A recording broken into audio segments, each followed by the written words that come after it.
My name is Jordan. I'm 32 years old, and earlier this year I was diagnosed with Asperger's syndrome. It's not really something you expect when you're 32 years old. It's usually something diagnosed in kids, and here I am.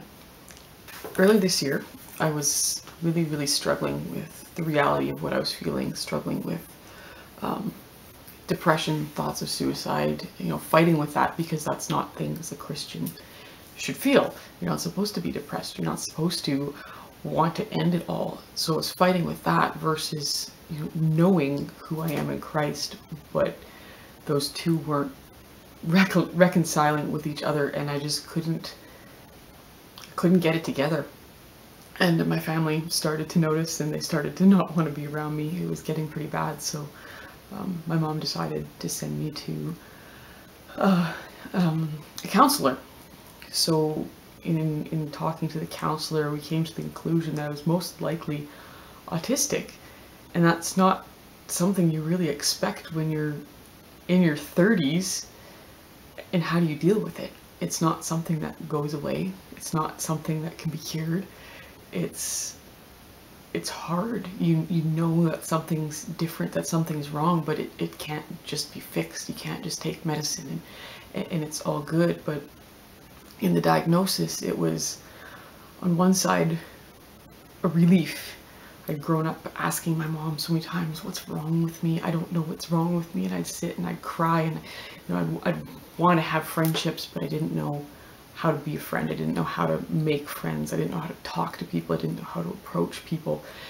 And, finally understanding what was wrong was freeing. But on the other hand, how do I tell people? How do I make it sound like I'm not making up excuse for the way I act or what I do or how I do it? Do I tell people at all? And if I tell people, how are they going to react? Are they going to be supportive? Are they going to think I'm slow? Are they going to call me a retard? It's a name now. I have a name for what's wrong with me. But do I want to let people in on that? And I fought a lot. It was really hard at first. You go through the why me, why now, why couldn't I have been diagnosed when I was a kid? I could have had tools to work with. I could have been able to deal with it differently. But it is me, and it is now. So what do I do with it? And I just, in the struggle, I'd sit with my counselor, just in tears, crying. I just couldn't get a handle on my emotions, couldn't figure things out. And through it all, I started talking to some people. I talked to my parents for sure, because they were definitely supportive of me. I talked to my pastors, because I was almost to the point of stepping down from my leadership position in the church as a worship leader, as a young adults leader, and other things that I do in the church. And should I stick around? Should I? Am I capable of doing this? Should I be doing this? And my pastors and parents were all really supportive of me, and just pushed me to continue on and trust that I'd be able to get through it. And not that through it means that it's fixed, that's all good, because it's a lifelong trial. It's not something that I can just get over. But in it, God showed himself faithful. I was able to step out in front of the church and still be able to lead worship, and still be able to lead the young adults, and they still followed me. And it finally got to the point where I started telling people, this is what's wrong with me. I've got this diagnosis.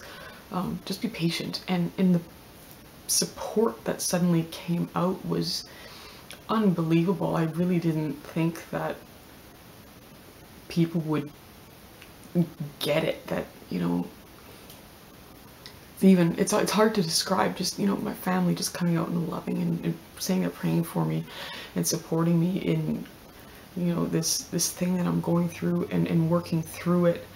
And just a level of understanding. It's like, oh, this explains so much. It explains so much growing up, and why I couldn't get a handle on things as a kid, and through my teenage years. And but now, with the diagnosis, and now that I know what's going on, I'm able to work through it, and with that support, able to step out in new things. God's been, pushing me in worship and in songwriting, and even preaching. A pastor put me in the pulpit, and it's terrifying, absolutely terrifying. I hate being in front of people, but there's just such a grace that God has given me to step out on stage when it's something that I don't like to do. It doesn't come naturally to me, but when I step out there, everything just kind of disappears, and there's a peace that washes over me. And people ask, how can I do that? Given your condition, given what you've explained about the symptoms and things like that, how can you do that? And the only explanation I have is just the grace of God to be able to step out and to do the things that He's called me to do, the things that I know that He's called me to do. Wouldn't normally seem something that somebody with my condition would be able to do, but God's there, and He's faithful, and He's been with me through it all, and I know He'll be with me as I continue to work through it, as I push through and still fight, fight with depression and fight with thoughts that I'm not good enough, that I can't do this. But I know that God is there, and I know that there are people there who can support me, and people who will remind me of who God is and what He's able to do. And He's just been faithful through all of it, and I know He'll continue to be faithful to the end.